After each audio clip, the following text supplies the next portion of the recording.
एक आध्यात्मिक मार्ग में। तो हमको ऐसा लगता है कि हमारी हर चीज़ आध्यात्मिक होनी चाहिए और हर चीज़ में हम आध्यात्मिकता खोजते हैं। इस खोज को कॉन्शियसली आपको रोकना पड़ेगा। और जैसे आप जब ज़ोरबा को पढ़ रहे हैं तो आप पढ़ रहे हैं तो उसमें बहुत सारी चीज़ें हैं। इसको पढ़ना बहुत कॉम्प्लेक्स है मिर्दाद पढ़ने के कंपैरिजन में, क्योंकि उसमें बातें लिखी हुई है। ईगो को बड़ा मज़ा आता है। समझिए, चीनी खाना बहुत आसान है गन्ना चबाने से। गन्ने से भी आपको चीनी मिलेगा, लेकिन गन्ने से जो चीनी मिलेगा वो बॉडी को नुकसान नहीं देगा, सीधा चीनी बॉडी को नुकसान देगा। बहुत से लोगों को लगता है कि सबसे अच्छी किताब कौन सी है धर्म जगत में, बुक ऑफ मिर्दाद हम पढ़ेंगे। मत पढ़िए बुक ऑफ मिर्दाद, मैं ये कहना चाहूँगा। मत पढ़िए in the search of miracles, क्योंकि वो एकदम चीनी है, वो क्रक्स है। आप उसको लेंगे एंड वो आपको लगेगा, अच्छा लगेगा ईगो को। बुक ऑफ मिर्दाद मैंने पढ़ा, हायर स्टेट में पढ़ा, भगवान ने उसके बारे में बहुत तारीफ़ करी है, तो हमको लगता है कि हायर चीज़ पढ़ ले।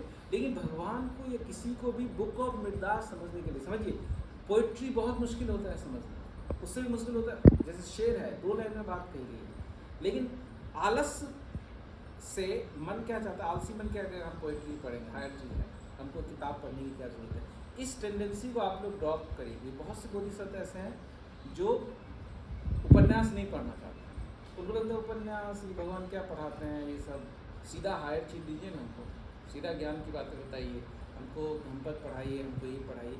आप नहीं समझ रहे हैं, जब आप इस प्रोसेस से जाते हैं, जब आप इसमें ज़ोरबा की बातें हैं, एक लाइन में सिर्फ भगवान विज्ञान भैरव तंत्र में लिखा हुआ है कि भगवान शिव का सूत्र है कि when you look at something और पर्सन और सिचुएशन, उसको ऐसे देखो जैसे पहली बार तुम देखो। विज्ञान भैरव तंत्र कहते हैं। लेकिन आपने पढ़ लिया, चलो हो गया, आपने अंदर डाल दिया, वो नहीं पहुँचेगा।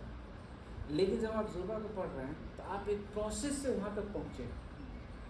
फिर ये डिस्कशन उतने से ही नहीं हो गया, discussion is equally that important, क्योंकि आपका ब्रेन फिर सही दिशा में शेप होगा, अलग अलग लोगों का पर्सपेक्टिव आप सुन रहे हैं, तो जा करके जो चीज़ आपको समझ में आती है ना। जैसे पूरा चीनी खाया आपने, गन्ना खाया, उसमें फाइबर भी लिया, आयरन भी लिया, बहुत सारी चीज़ें, उसके साथ जब शुगर गया, वो शुगर बॉडी को लगता है। आध्यात्मिकता को छोड़िए। मैं आपको एक बार मैंने पहले भी बोला था, आध्यात्मिक चीज़ों को छोड़िए, हर जगह अध्यात्म मत ले आइए, क्योंकि अध्यात्म के अलावा कहीं कुछ है ही नहीं, इसलिए आपको कॉन्शियसली अध्यात्म पकड़ने की जरूरत नहीं है। Everything is religious. अभी सुबुद्धि का प्रश्न था, मैंने उसको जवाब दिया, बोला कुछ पैसा मैं कमाना चाहता हूँ, मेरा धर्म में इंटरेस्ट नहीं है। मतलब पैसा कमाना भी धार्मिक चीज़ है। आप चीज़ों को करने का अप्रोच को बदलिए, इसीलिए किताब पढ़ने को बनाइए पार्ट ऑफ लाइफ। आप लोग क्यों नहीं पढ़ पाते हैं, आप बोलेंगे ये नहीं पढ़ पाते हैं, हम तो बुक ऑफ मिर्दाद पढ़ते हैं, लेकिन आप नहीं समझ रहे, आप नहीं पढ़ पाते हैं क्योंकि आप एडिक्टेड हैं मोबाइल फ़ोन से, टेलीविज़न से और शॉर्ट अटेंशन डिमांड करने वाली चीज़ों से। किताब पढ़ने के लिए अटेंशन स्पैन को बड़ा करना होगा, वो आप नहीं कर पाते हैं। तो ये होशियारी आप लोगों को भी बंद करना पड़ेगा कि रीड करिए। रीडिंग के लिए जो ब्रेन आप 40 मिनट पढ़िए, 40 मिनट आप किताब पढ़िए, काम करिए, 40 मिनट आप शांति से बगैर डिस्टर्ब हुए ब्रेन को डिस्टर्ब की किताब पढ़िए, मोबाइल बंद करके। 40 मिनट के बाद आप पाएंगे आपकी कॉन्शियसनेस स्लो होगी, आपको चीज़ों को परसीव करने में ज़्यादा आसानी होती है। फिर आप बुक ऑफ मिर्दाद पढ़िए, तो जो समझ में आएगी वैसे नहीं समझ में आएगी, क्योंकि आपने ब्रेन को प्रिपेयर किया। आप समझ रहे हैं? तो prepare your brain, it is a preparation. और किताब पढ़ने से भी ज़्यादा एक बात और समझिए, किताब पढ़ना सेकेंड हैंड लाइफ जीना। आप समझिए, जब किताब में लिखा है कि सुबह ऐसी थी, तो राइटर ने उस सुबह को देखा ना, राइटर ने उस समंदर को देखा, राइटर ने उस चीज़ को देखा, उस रात को देखा, आपने नहीं देखा। आप उसके अनुभव को पढ़ रहे हैं, तो आप सेकेंड हैंड लाइफ जी रहे हैं। आप उसके अनुभव को मत पढ़िए, सिर्फ किताब कभी बंद करके आप खुद ही धूप में जाइए, खुद ही पत्ते को देखिए। अगर किताब ऐसा नहीं करती है तो आप समझिए किताब आपका जीवन खराब कर रही है। Don't live just second hand life. उस किताब में समंदर के बारे में आप भी जाइए, समंदर के बारे में आप भी नहाइए ज़ोरबा की तरह समंदर में। That is first in life. तो you have to blend everything.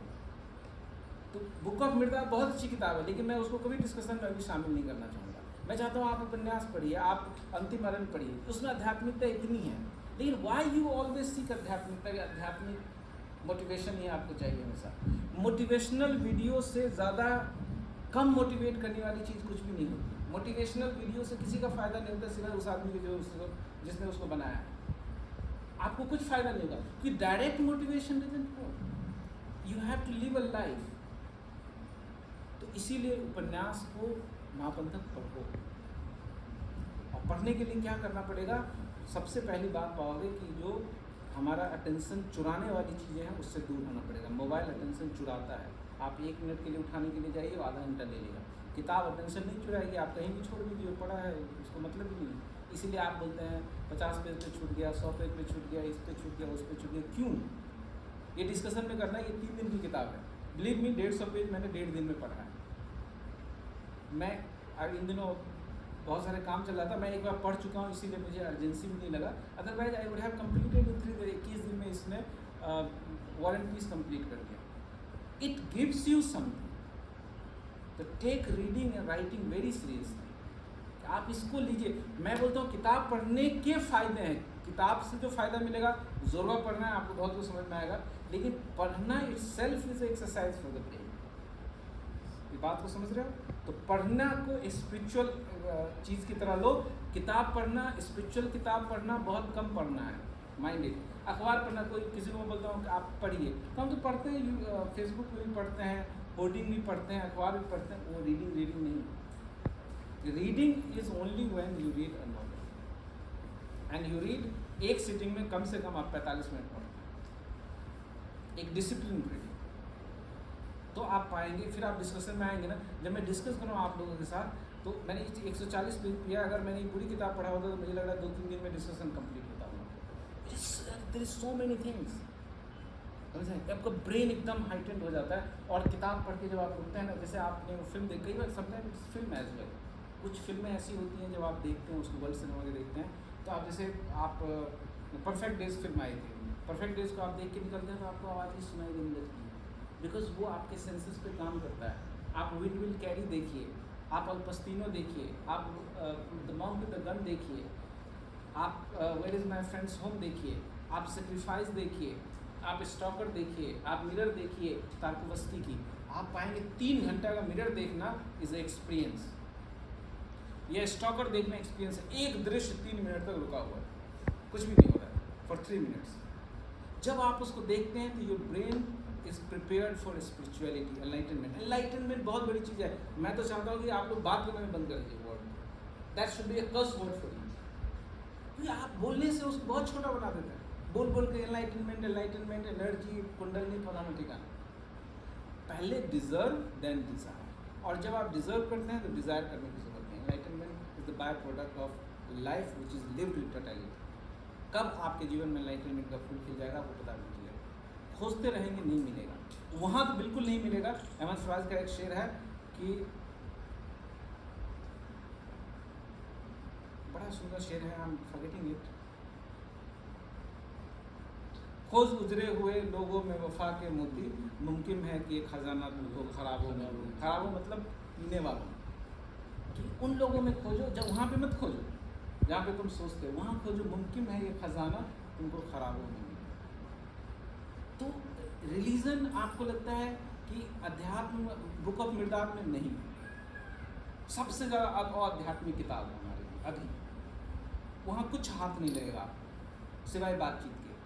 और बहुत ज़्यादा पढ़ने से आपको नुकसान ये है, आज आनंद ने शेयर किया था, पता नहीं इस किताब में है, कि द प्रॉब्लम इज़ कि कितनी भी अच्छी बात हो, आप उसको बार बार पढ़ते हो, it becomes a bad idea, वो बेकार हो जाता है। तो बुक ऑफ मिर्दाद एक बार पढ़ लीजिए, और एक बार पढ़ने के बाद अगर आप एनलाइटन नहीं हुए तो दोबारा मत पढ़ने जाइए, क्योंकि आप अपने ब्रेन को डल बना देंगे। समझ रहे हो इस चीज़ को? सो बिवेयर ऑफ इट। इसीलिए स्लोली जाओ। अभी मैं सिखा रहा हूँ उपन्यास पढ़ना, मैं सिखा रहा हूँ म्यूजिक सुनना, because these are the spiritual thing. तुमको पता है एक म्यूजिशियन, एक संतूर सीखने वाला 18 घंटा प्रैक्टिस करता है 18 आवर्स। फिर वो जो सबसे बड़े संगीत के थे, जो अकबर अली खान साहब के वाले, वो कहते थे 20 साल जब तुम बजाते हो तो एक सुर सकता है, 20 साल और बजाते हो तो तुम अपने लिए बजाते हो, 20 साल और प्रैक्टिस करोगे, 60 साल प्रैक्टिस करोगे तो तुम लोगों के लिए बजा सकते हो। Religion is the finest thing, बहुत फाइन चीज़ है, आप इतनी जल्दी उसको नहीं ले सकते। वो एकदम फाइन चीज़ें हैं बुक ऑफ मिर्दाद में लिखी हुई। आप पढ़िए, उस किताब में शुरू में लिखा है बिवेयर, आप समझ जाइए, उसमें मत घुसिए। तो हम सीधा लिस्ट लेकर के हम जाते हैं, मेरे से भी लोग होते हैं आपकी पसंदीदा किताब क्या है। भाई पसंदीदा किताब को पसंद आने में बहुत प्रोसेस से गुजरना पड़ा। तुम वो पढ़ लोगे, तुम मान लोगे ये अच्छी किताब है क्योंकि पसंदीदा है, तुम दोहरा दोगे मेरी भी पसंदीदा है, इससे तुम्हारे भीतर कुछ भी नहीं बनेगा। अंत संत अलाय बलाय जो भी आता है, जो भी किताबें पढ़ लो, एंड पढ़ने के साथ साथ स्पेस दो ब्रेन को, स्पेस देने के साथ साथ discussion, this sort of discussion meeting is needed. तुमने देखा होगा लिटरेचर का एक डिस्कशन ग्रुप बनाया था, उसमें पिता और पुत्र में बड़ा सुंदर नाम भी दिया था उसने। डिस्कशन, लोग डिस्कशन भी नहीं कर रहे, पढ़ने को भी टाइम नहीं दे रहे, लेकिन डिस्कशन होना चाहिए पढ़ने के बाद। माइंड यू, आप लोगों को भी जो ऑनलाइन बैठे हैं, क्योंकि आप भी डिस्कशन में आपको मजा आ रहा है, आप भी चाह रहे सीधा, जैसे आता है ना केक आता है उसमें ऊपर वाला खाली खा लो, अरे भाई जो पूरा खाएगा उसको ऊपर वाला दो ना, नहीं हमको खाली ऊपर वाला खा लेना है। प्रिपेयर करके आइए, इतनी दूर से भी आए हैं मानव, पढ़ के आते तो और मजा। पढ़ने को स्किप मत करिए। क्यों आप लोग करते हैं मुझे पता है, कारण है मोबाइल फोन। एक पढ़ने की नहीं भी आदत हो सकती है तो डेवलप दैट हैबिट, उस हैबिट को डेवलप करिए। आपका